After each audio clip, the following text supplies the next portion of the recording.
Welcome back to New World Next Week. I'm James Corbett of CorbettReport.com. And I'm James Evan Pilato from MediaMonarchy.com. One of the most active leaders was your informant. We've got that story plus fake rebel music. But first, we got to get all your scamdemic updates. Billionaires' combined wealth has reached record $10.2 trillion thanks to the scamdemic. This coming from TechSpot.com. COVID-19 has decimated many economies and several industries, costing millions of people their jobs. But for the world's billionaires, the scamdemic has helped their fortunes grow by more than a quarter, up to a record high of over $10 trillion. That makes the Pentagon's losses look like nothing. A study by Swiss bank UBS and accounting firm PricewaterhouseCoopers, they count up your Oscar votes, found that at the start of April, global billionaire wealth stood at just a mere $8 trillion. By July, following the height of the scamdemic, it had reached $10.2 trillion. Previous peak was $8.9 trillion, recorded at the end of 2017. A lot of that increase came from billionaires betting on the recovery of global stock markets when they slumped during lockdowns between March and April. Sort of like speculators like to drive all kinds of prices down and buy it all up for pennies on the dollar. It's, I think, kind of how the Rothschilds made their fortunes. With many governments launching stimulus packages, the markets have rebounded, leaving the rich ever richer. And isn't it really interesting how the Rona doesn't get on any of the Amazon packages or any of the money at Walmart? It only affects and seems to infect small businesses. I talked about it this morning on my morning show. McDonald's, Domino's booming, while your neighborhood mom and pops are pretty much going under. James?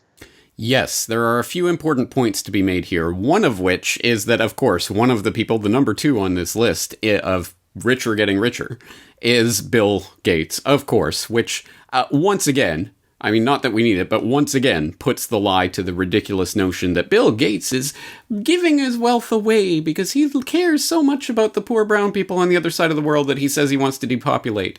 And that's why he's in charge of global health. This doctor. Oh, wait, he isn't. Whatever. So, yes, this is a point that needs to be stressed again and again because it is important. It does make a difference. And I will throw in supplemental to that a link to a Nation article from last week. While the poor get sick, Bill Gates just gets richer, which makes that point rather effectively about his investments in companies like CureVac and other things, where he is literally invested in the technologies he is now pimping. That is, again, a very blatant example of how these billionaire oligarchs are literally cashing in on this generated crisis exactly as was the plan. This is not a bug in the system. This is a feature of the Great Reset. You don't have to go very far for that information. You can turn to COVID-19, The Great Reset by Klaus Schwab, the book that he wrote about this, in which he says repeatedly, small businesses will suffer disproportionately. He talks about hospitality and retail. He talks about small restaurants that are more likely to be affected by this, while the big chains will thrive. And that's, lo and behold, that's exactly what we're seeing. It's almost as if this is a coordinated agenda to help big business at the expense of small enterprise. And it's almost as if they know this 100%. This is not rocket science. So none of that is surprising to me. What is surprising, or it shouldn't be surprising really, but what is exceptionally revealing is the way that these pretend lefty socialist types are overwhelmingly on board with the COVID-19 agenda and are some of the most vociferous smearers of any conspiracy theorists, oh no, conspiracy theorists, who would question whether this is part of a coordinated agenda. And we all know the types that are going around doing this, the Moon of Alabamas and the Tim Andersons and the George Galloways and others who pretend to be all for the little man, but don't care at all that these lockdowns that they are 100% behind and supporting are affecting the poorest of the poor disproportionately, while the richest of the rich continue getting richer on this scam. It is disgusting. It needs to be called out. And anyone who doesn't recognize what is happening right now is either an idiot or a useful tool or actually part of the agenda. Take your pick. But it's time to start drawing lines in the sand. And, oh no, they might call me a conspiracy theorist for theorizing that there may be a conspiracy here. Oh well, so be it. I am a conspiracy theorist. And hey, let's look at some facts and evidence. Let's start with Klaus Schwab and the World Economic Forum and the Great Reset and the planned agenda that's going on here. Speaking of which, I will have a lot more to say on that tomorrow when I release a podcast on the Great Reset and the actual conspiracy that's taking place. James, I mentioned this morning on my morning show, this day in history, Mary, Queen of Scots, goes on trial for conspiracy against Queen Elizabeth I. It is part of history, conspiracy. Now, when you were talking about fake lefties, I thought you were talking about like fake rebel rock bands and stuff. I will rant and rave about that towards the end of this episode. But James, you kind of remind me, on a smaller level, it's kind of like, remember Chertoff? Paranoia on one hand and then selling the naked body scanners on the other. And that is piddly stuff compared to what is going on right now. But yeah, so Gates gets richer. It's like Rockefeller giving away his dimes. A couple of other scamdemic updates, as again, I think these are maybe kind of important to mention. Maybe this is all part of the propaganda and just trying to show how hard they're working on the new vaccines. Eli Lilly pauses its COVID-19 antibody trial due to safety concerns. Meanwhile, what? The folks that brought you crotch cancer and Tylenol murders? Johnson & Johnson pauses COVID-19 vaccine trial over unexplained illness. So that is just how we get rolling here on New World Next Week, episode 424. James, for this middle story, I essentially kind of gave you the option in a way to say, hey, do you want to talk about how Biden seems to be a giant international war criminal and new documents have proved it? Nah, that's old news. Let's talk about something a bit possibly more interesting, and that's that big militia bust they had just now in Michigan.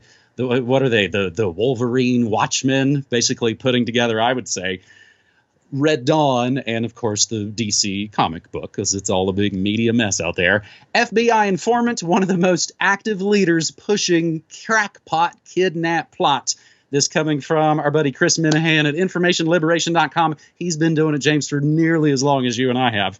An FBI informant was one of the most active leaders in the alleged plot to kidnap Michigan Governor Gretchen Whitmer, who, if you see some of the press conference stuff, she looks so excited and happy at the story. It's a little odd. There was no real plan to kidnap Governor Gretchen Whitmer, but only military wannabes who engaged in big talk and played with guns in the woods, and that it was the informants and undercover agents who pushed others to do illegal things. One of the most active leaders was your informant, defense attorney Scott Graham said. And if this was another FBI frame-up, it certainly is not the first and certainly won't be the last, although if we can expose them, there should be less of them.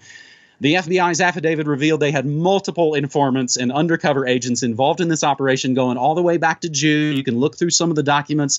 There are at least 2 confidential human sources, possibly 4.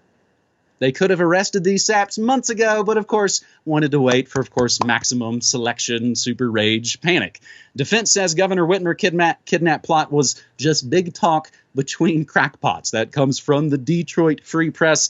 And really, I think for some peak comedy, James, there are some of the exchanges in all these documents that came out that basically show 2 of the confidential informants, each of whom unaware of who the other are trying to entrap the other. It's like those stories when cops dress up as drug dealers and try and bust other cops dressed up as drug buyers, and they all fight and shoot each other, which might be great if we weren't the collateral damage. James, this is another example. I'm not sure when I was pitching this story. Had you actually heard anything about this one? Yes, I have heard. I saw it developing from the beginning, and I saw this revelation. Wow, who would have guessed the FBI were involved in busting their own plot? It's actually interesting the way this story played out, because people who watched Whitney Webb's conversation with Ryan Christian on The Last American Vagabond about a week, maybe 2 weeks ago, they were talking. And Whitney Webb was bringing up the idea, they're going to frame white supremacists working in league with ISIS or whatever shadowy terrorist organization is going to be the domestic terror boogeyman for the bioterror false flag that they are plotting. And she said, watch for it. They're going to make this the white supremacist thing. And then immediately they have this bust of these white supremacists who are going to kidnap the the governor. And then it turns out, actually, they're anti-Trump, and, oh, there was an FBI informant amongst them. And, of course, the plot instantly disintegrates, but the original headline gets stuck in people's mind, and that's always the important point here. So, as I say, not surprising at all that there happens to be FBI informants involved in the plot, but as always, there are new people in the audience who might not know about this, so I will throw a link into several of my pieces over the years documenting this phenomenon as it's played out in this age of phony terror. For example, the FBI fosters, funds, and equips American terrorists. There is a humorous video I did called How to Foil Your Own Terror Plot, and a more substantial video about the terrorists have been identified, talking about how the FBI, yes, constantly and consistently has set up its own terror plots in order to bust them, in order to make it look like, A, there is a war on terror, and B, they're fighting it. So, again, this is not new, but it is the sort of new aspect of this is the focus specifically on the domestic terror, white supremacist threat that clearly is the new narrative that they're going to be pushing.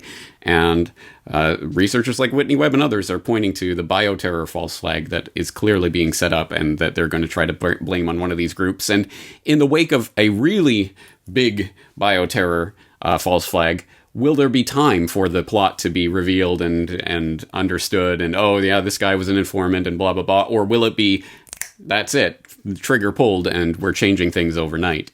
So we have to be aware of this and sounding the alarm about it before the next big terror false flag happens.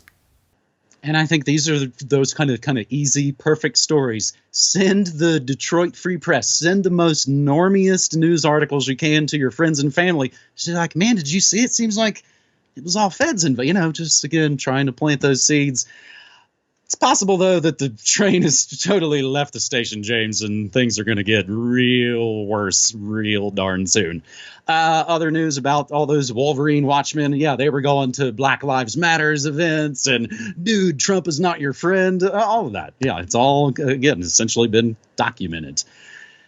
Speaking of documenting things, on this episode, Neural Next Week 424, our great friend and host, James Corbett, pretty much gave me the opportunity to rant about something he's known I've been kind of ranting about. So, James, did you just happen to see that article from Brooklyn Vegan about Jello Biafra? I did not. I heard you mentioning it on Morning Monarchy, which is why I thought, maybe we should talk about this. I wondered if you followed that website. So we'll set it all up. Question: how do you know when fake right is in the White House? The answer: fake left puts out new music. So the simplified version of this, basically a bunch of bands that never said anything or say anything about war crimes with a D and a donkey after their name, they all wake up the next time the other controlled party comes in. Again, James, fortunately, we've been doing this long enough, going back to the Baby Bush administration. And again, talking about calling things in advance, you're telling you exactly the way these sort of fake party politics are going to go every 4 to 8 years. So basically, on brooklynvegan.com, one of the last few music sites I actually look at, because they've all gone to garbage since Orange Man, Jello Biafra says Trump is the G.G. Allen of presidents. Now, I know this might be a lot of folks you're not actually familiar with. G.G. Allen was this really kind of gross, nasty punk rock guy, and he basically made a mess of everything he touched, and the music wasn't even really all that great. Jello Biafra, former lead singer of the Dead Kennedys, who I grew up listening to his wildly political spoken word albums, which stopped around 2006, he has a pretty unhinged rant posted, of course, to Facebook, because that's where all the punks are. He wants us all to die, okay? I can't believe I'm wishing his in-house pandemic task force still had Kushner in charge. So again, if they really want to delay Barrett and the fundamentalists swiping the whole Supreme Court, I repeat, impeach Trump and force a Senate trial now.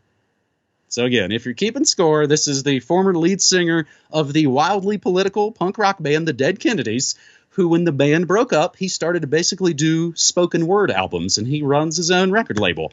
He has not put out a spoken word album since 2006. His last one, of course, ranting about Baby Bush. But now he's got a new video about voting while he wears a muzzle alone and indoors. What would Jello do? Video part 85, vote defense, they call it.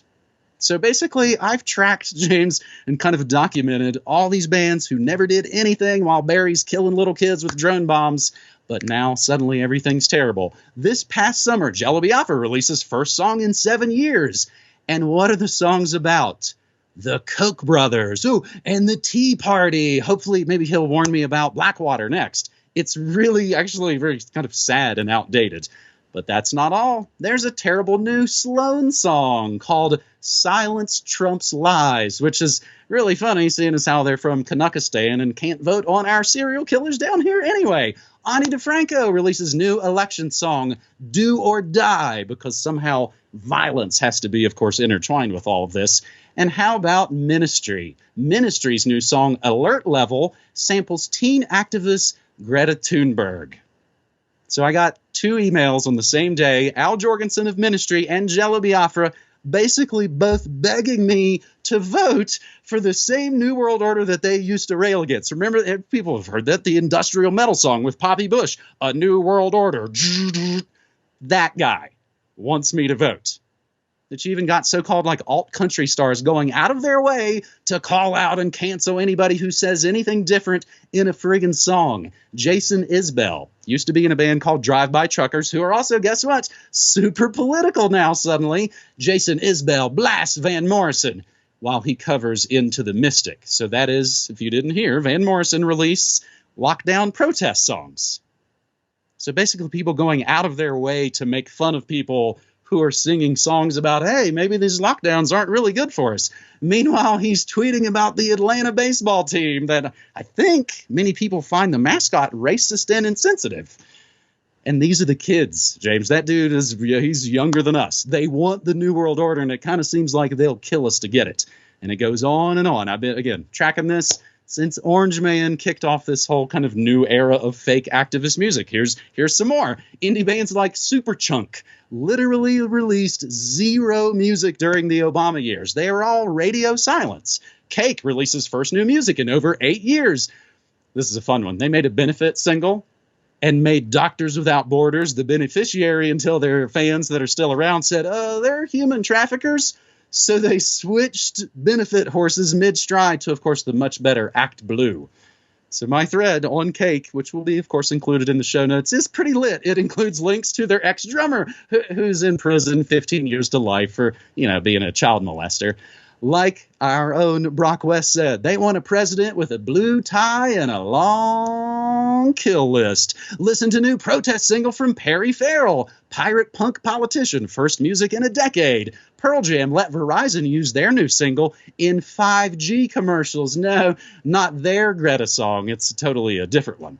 So meanwhile, if you've seen, the Hollywood stars are literally stripping for your attention, trying to get you to vote or possibly to just keep paying attention to them. In other breaking news today, James, Ice Cube working with the Trump administration, which is pretty fun to watch. But fortunately, it's not all bootlickers. Some of them sound like they are listening to crazy alt media like this. The Stone Roses, legendary British band. Stone Roses frontman Ian Brown claims COVID was, quote, planned, designed, and executed to make us digital slaves. And of course, let's not leave out Tool. New record for the Orange Man era. Hadn't heard anything from them for a decade plus. Remember, during the Obama drone bombing years, what was Maynard and Tool doing? They're doing their country yuck yuck band because it's all fun and games. Of course, when there's a D after their name. How's the Prophets of Run the Rage Against the Audio Slave reunion that, again, was supposed to be perfectly timed for election year rage, but of course, they got scamdemicked. James, there's a terrible new Public Enemy song with the surviving Beastie Boys. The funny thing is, there's a new song from AC/DC that's better pretty much than all these songs, and it's maybe because they're not actually trying to be cool or trying to convince us of things or trying to cast our vote for some serial killer. And maybe, this kind of hit me in the shower earlier, James, maybe all these fake punk folks are just jealous that all us crazy 9/11 truther conspiracy theorists actually changed the world while they all maybe sold out. James, rant over. Thank you. Slow clap. Yes. I wanted that rant. You did not disappoint. Thank you. Yes. It's at times like this that I'm glad that I have very, very few musical heroes. I have invested my identity in very few of these phony stars and their pretend rebellion. And the ones that I have invested my identity in, I'm fairly okay with. Billy Corgan talks about chemtrails and GMOs and stuff like that, and he's definitely talked about New World Order related stuff on the right side of things. And I'd like to think that John Lennon at 80 would not be a COVIDiot falling for this scam. And interestingly enough, of course, on the his 80th birthday, quote unquote, John Whitehead wrote a commentary, John Lennon at 80, One Man Against the Deep State Monster, which I'll throw in the show notes just to pad this out. But yeah, long story short, don't invest your identity in these people that are being paraded in front of you as some sort of, this is a rebellion. You know, they're just trying to get that juicy teenage demographic market with dollars to spend because they know teenage rebellion is a thing that they can capitalize on. That's the old game. It's always been that way. It's all fake. These people are not really interested in changing the paradigm because they literally made their entire careers out of the paradigm as it exists. They just want that status quo, and they will cling to any Biden dementia patient or whatever in order to keep that status quo and keep the dollars flowing and keep the eyeballs and ear holes on them. Don't give it to them, and don't satisfy these disgusting, greedy, fake nonsense. I can't even find the right word. Don't satisfy them by supporting this cash grab that they're doing in order to get out the vote and all of this nonsense. Reject it. So anyway, thank you for the rant, James. I appreciate that. Well, and as you're there sort of struggling for words, I was going to basically say, if you'd like to hear swear-filled versions of these sorts of rants, that's what happens on my morning show, James. Well, and again, remember, it was 4 years ago that, again, formerly venerable, independent sort of punk rock band La Tigra put out their career-destroying song, I'm With Her. They're completely toast and will never be anything again. It's really interesting to watch how many people are just willingly falling on the election sword. So speaking of swear-filled rants, James, crazy, unbelievable horror movies about the military, oopsie, letting loose some bioweapon and then lying about it while they lock everything down, or how weird pharmaceutical products are why that baby's a mutated monster. Screening horror films all month, James, as part of October in the Media Monarchy Kingdom for top-level Media Monarchy members. I planned it all out on purpose. It was very sort of thoughtfully curated. But each night playing these movies, they are so dead on with the scamdemic, with medical martial law, with oops, the government did it, we'll have to nuke the town instead. The invasion, the crazies, it's alive. It has been pretty surprising. So streaming so-called horror films, which again are supposed to be weird and dirty and evil, but somehow seem to tell more truth than the news. Streaming those all month for Media Monarchy members. Meanwhile, it is also still news, music, memes, and more live streaming radio. Monday through Friday, 9 to 5 Mountain Time at MediaMonarchy.com/listen. James, I would love for folks to come check it out. And, of course, we'll include the info about the post office box. If you would like to support James Corbett, New World next week, but aren't on any sort of digital PayPal, what do you have? You can just send us your dirty, dirty cash right to the post office box, James. All right, that's going to do it for this week, James. Thank you for the rant. And people who are interested in this, please listen to Morning Monarchy. There is a lot more of these types of rants available. And while you're at it, stay on the stream for all of the other stuff that Media Monarchy broadcasts every day. James, thank you for your time. Thanks so much, buddy. Take care.